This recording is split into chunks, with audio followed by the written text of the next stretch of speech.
So you want to buy your first property, but you don't know if you should use an FHA loan or a conventional loan. Which one should you do?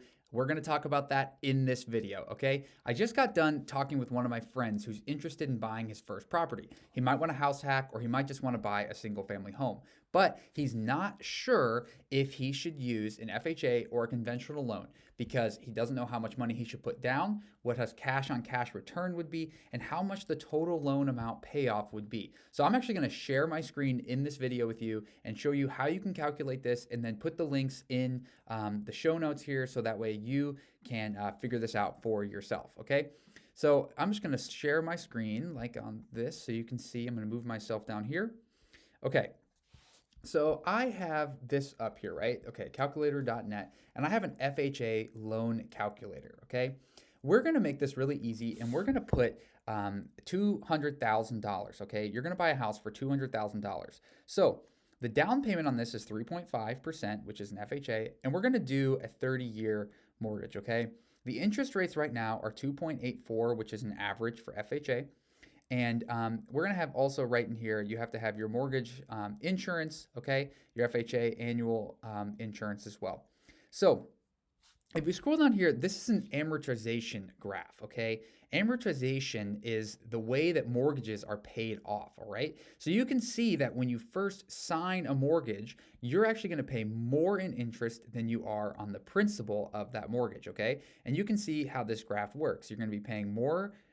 Your balance is here and your balance slowly goes down and then it goes down much quicker as you pay off the loan.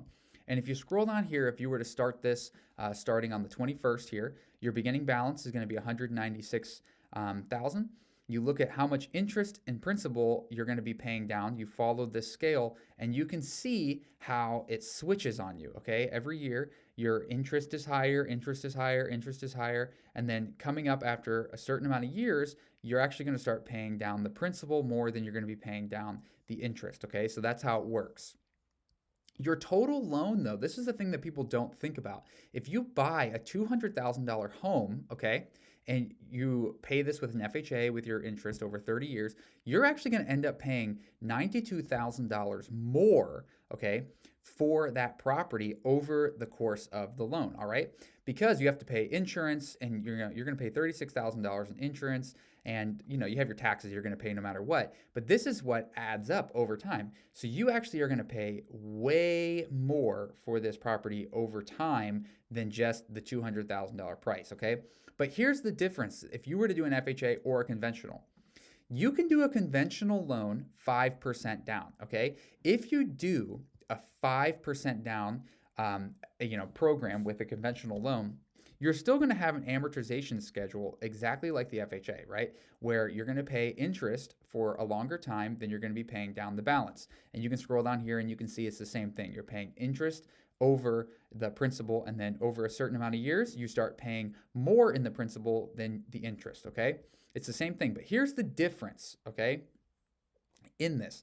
When you have a 5% down, you still are going to have to pay PMI insurance, okay? So we're going to add, this is probably an annual of like $1,000 or so. So we're going to calculate that. You're going to have about $1,000 PMI payment every single year just for the insurance on it, okay? And your total payment on this property is going to be about $282,000. So you're going to save over $10,000 in mortgage payments, right? Because remember, this was $292,000. Okay, here, $292,000. But in here, if you do a conventional, this is $282,000. Okay, your total out of pocket on this is $487,000, and your total out of pocket on this is $539,000, right? So with FHA, you're going to pay $539,000 out of pocket. With a conventional, you're going to pay $487,000 out of pocket over the course of those 30 years.